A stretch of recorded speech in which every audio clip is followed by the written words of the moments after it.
Hi, welcome to Citlalmina. Learn things, learn stuff. I am back today with guitar with the Leonard Guitar Method Book 1. And today I have my beautiful, very new Yamaha F325D. This is the guitar that was, well, not officially given to me yet, maybe tomorrow, through the program that I am involved in at the VA. Involved in meaning I'm a student of it. I'm not running it. I'm not teaching it, obviously, because we know that I don't play guitar yet, really. I'm getting there. But look at this beautiful sunburst design. I really like it. It's very shiny. It's solid. You can still smell a little bit of the glue, probably because they're pretty new, probably recently manufactured is my guess. Tomorrow is my last day with the guitar program that I'm currently in, and although all students in the program have been invited to attend the next session, just sit in the back of the class so the new students can get the attention they deserve, which is, pretty cool, and I understand that. And I know that likely I will attend because I know I need it. I'm not going to fool myself in thinking that I know everything. I don't. Once I get through this book, I will purchase the second and third book to go through. Not just with myself, but I have a 14-year-old that's also teaching themselves guitar, and they've also been using this book. My 16-year-old high schooler is using this book in his beginning guitar class, which is pretty cool. So at some point, I'm hoping we could all sit down and play together. Okay, so on to another venture. Okay, everybody knows this, Amazon Prime, right? Well, let me get down here in my scissor tray. I actually have a whole tray of scissors, but I just realized my good scissors are not in here, so I need to find some other scissors. One of my kids was using my good scissors. Anyways, one of my kids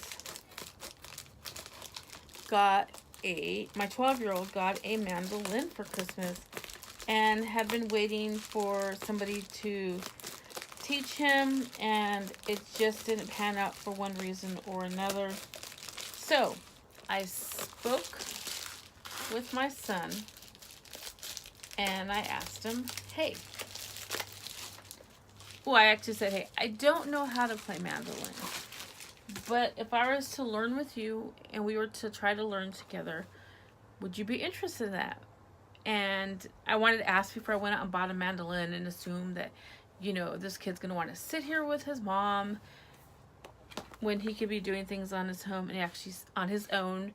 And he actually said yes. So this came in the mail today. Of course, another Leonard book. And so now I will be in the market for a not expensive at all mandolin. Ooh. Tuning fork. Okay, off topic. Mandolin, so that we could sit together and learn mandolin. And oh my stars, I'm not even joking.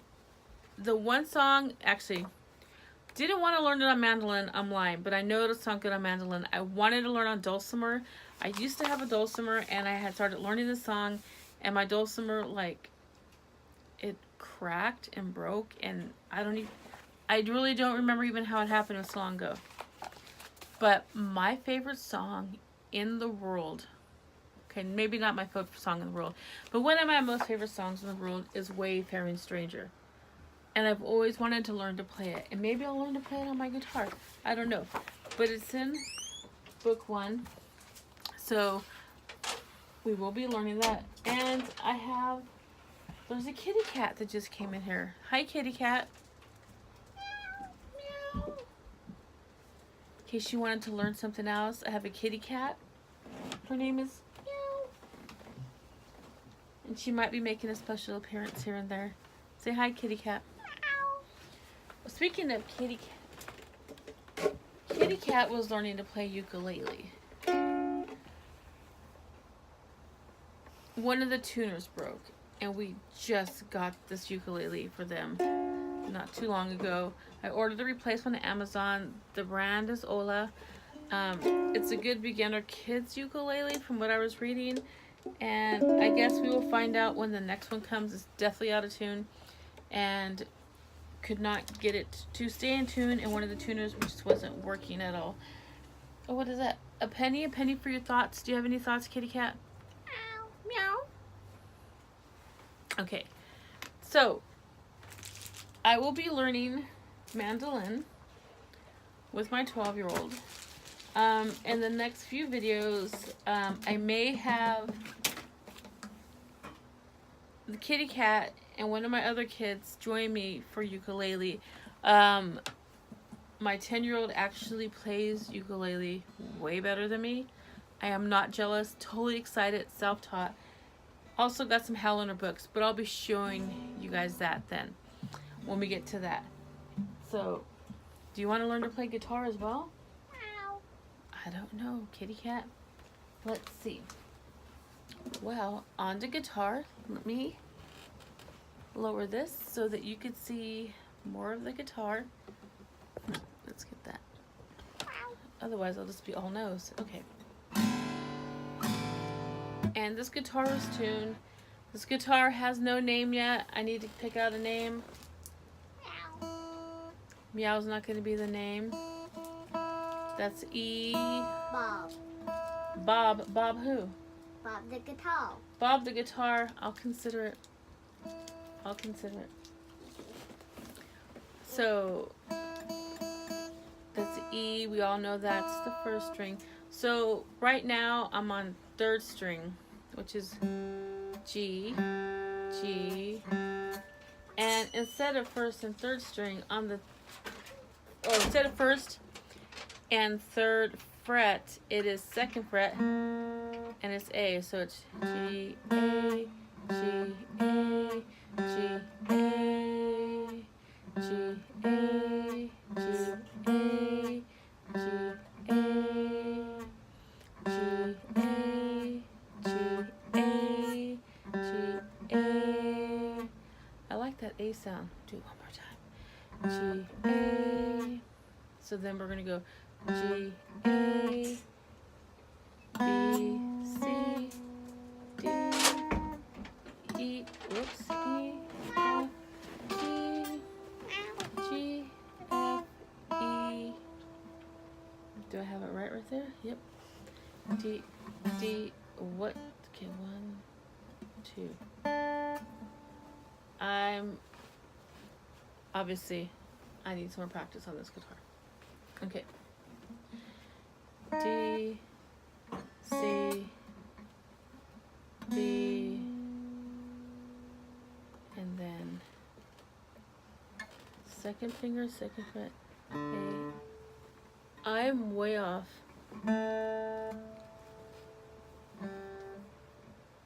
G, A, G, A, G, A, G, A, B, C, D,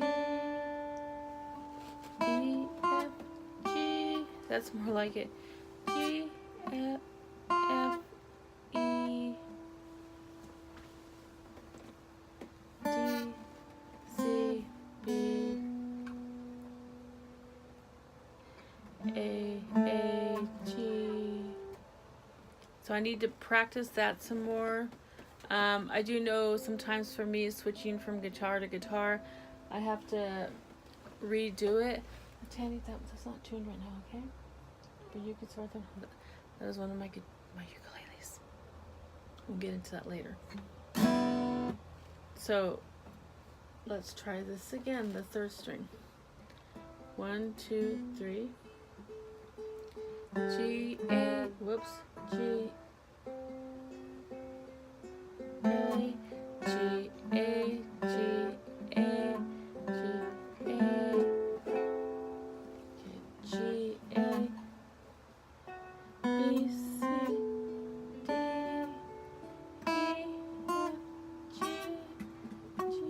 Okay, come on. G, F, E, D, C, B,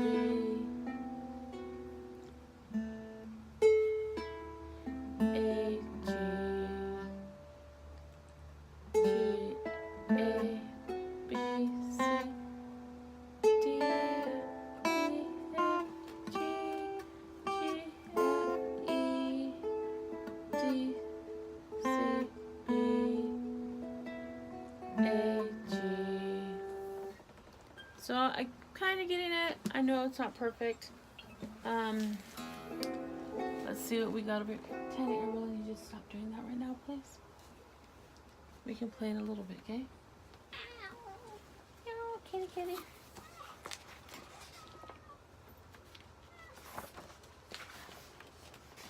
So we'll go over here to notes. Thank you for your help. On the 4th string. So 4th string, again, 1st, 2nd, 3rd, 4th. 4th is D. So D. E is the 2nd finger, 2nd fret. E, so D, E, D, E, D, E, D, E, D, E. And then F is 3rd finger, 3rd fret. F.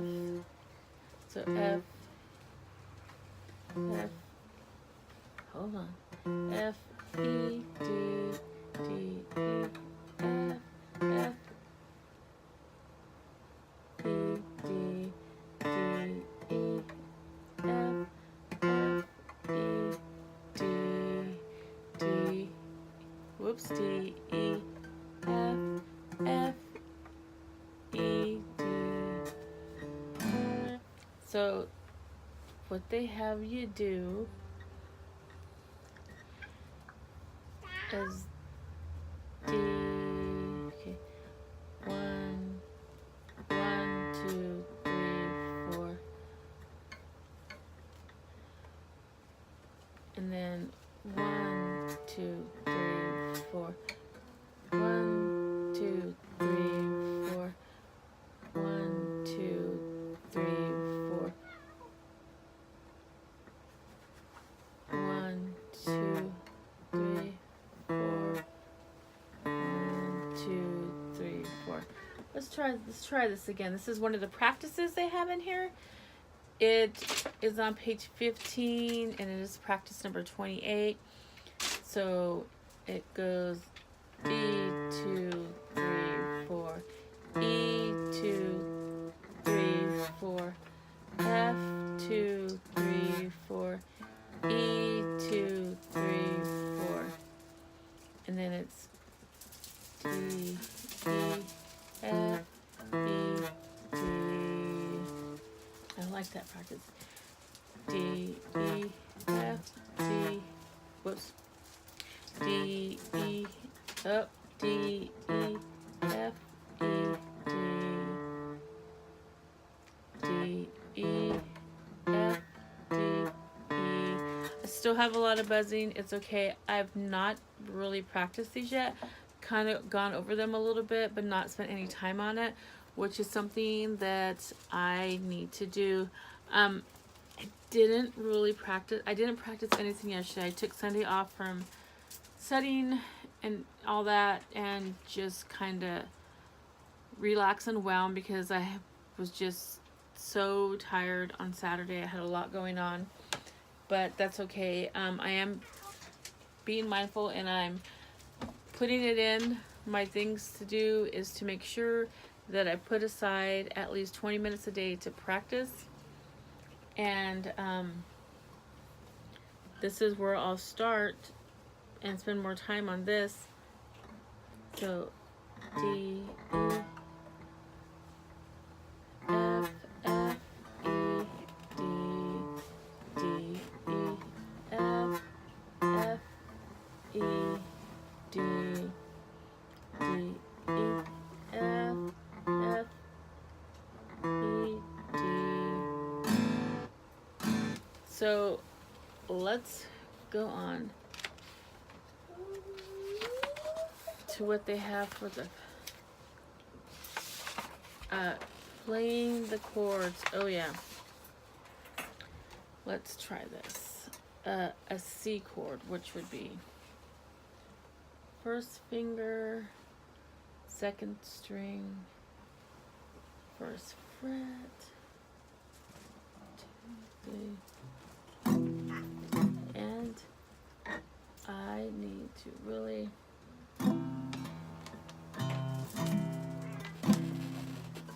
it doesn't sound a lot of buzzing, but still there. And then the G7, you know, I practiced these the other day. Didn't spend a whole lot of time on them.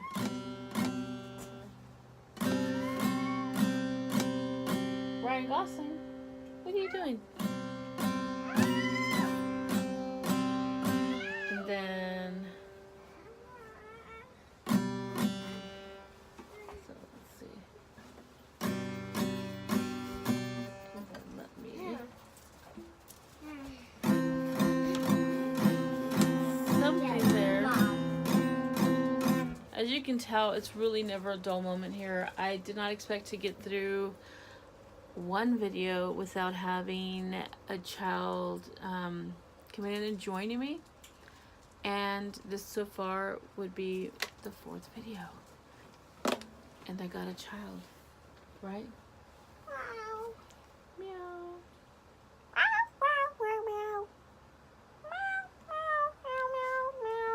So let's go back to the G7.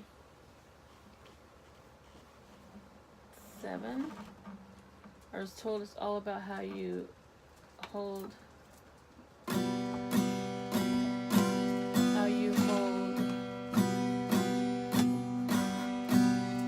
wrist. Now the C chord.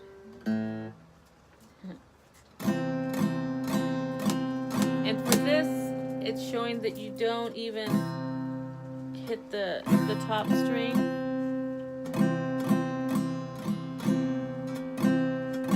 Also known as the 6th string.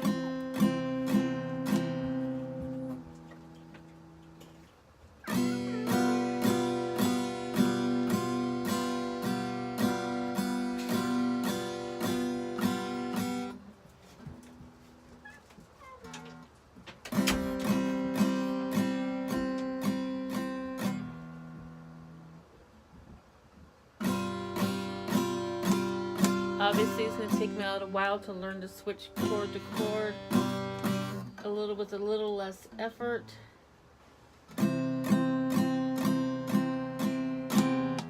But you know what? Hey, if it works, it works. Eventually, I will get there. Again, it's just going to take more practice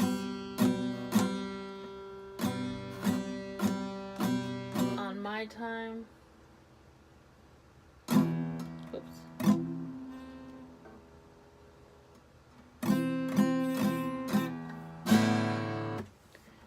Okay, so that's good right now. I need to find a name for my guitar.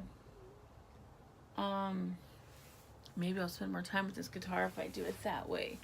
You know, there were some other things that I did learn today, and that was with my studying. I learned that actually pinto beans are not traditionally a staple of Mexican diets. That is the tapari bean, I think is what it's called, and that it actually has a lower glycemic index. And so I think I'm going to try to switch. I got to find it. They're a little bit more expensive, but to me that would explain one of the reasons why that the modern Mexican diet, Mexican American diet anyways, there are so many of us that end up diabetic because we're eating foods that our body isn't naturally able to process. They have a higher glycemic index, and you know that means it raises your blood sugar more. Even though beans are a protein, some beans do have a higher glycemic index than other beans. So it's something that we need to be mindful and aware of. I'm actually kind of excited to learn this. One of the people that they interviewed and quoted for the book that I'm reading for this this class through Palomar College is the author of Decolonize Your Diet. So I'm actually going to be purchasing that cookbook and another similar cookbook and try to incorporate some of these recipes into my family's life. Hopefully at some point our daily life will be better. I've struggled with diabetes off and on for about 3 or 4 years, and I know when I'm more mindful of what I eat, I don't have any problems. But the problem is I'm an emotional eater. I have PTSD, and so sometimes I'm like, give me all the bad stuff, give me all the carbs, give me all the flour tortillas. Flour tortillas are not something that I should be eating. Corn tortillas have a lower glycemic index. They're traditional, they're easy to make fresh, or even buy them already made, and you can look and compare. If you're the kind of person that likes to keep a low carb diet, but you want a quesadilla or you want tacos, you just use corn tortillas because they have lower carbs. Lower carbs means lower sugar being processed through your body. Oh, she put kitty cat ears on me. I was like, what is that? Let me put them on right. She wanted me to wear them. Okay. So that's something that I learned. Some of it I kind of already knew, some of the stuff in the class when it talked about diet, and how our diets changed when this region of the world became colonized. And I think I just needed that reminder. Sometimes we learn new things, but they're not really new. We're just like, they click, right? One of the other things I learned today is that really double check your name on government paperwork. I went to the VA to get some things for my claim, and I realized they have left an L out of my first name. So that means I need to go back in and get that all taken care of again and get a new Veterans ID card when I just got a new one, and make sure everything's changed on all my paperwork, so when I submit my claim, they're not like, wait, what? Huh? What's going on here? And even though it's just one letter, you never know what that can do. So, and my name is Citlalmina, not Citlalmina. Citla. There's 2 L's. It's okay. Well, that's all I have today. And I will be practicing more. Tomorrow is the last day, like I said, for this class that's being offered through our local AVVA that they put on at the local Veterans Administration.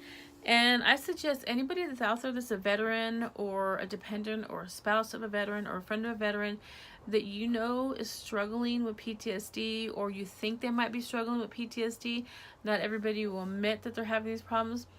Look into programs that might not be direct therapy, that they might be hesitant to do. I mean, always suggest they have therapy, but there's other therapeutic type programs.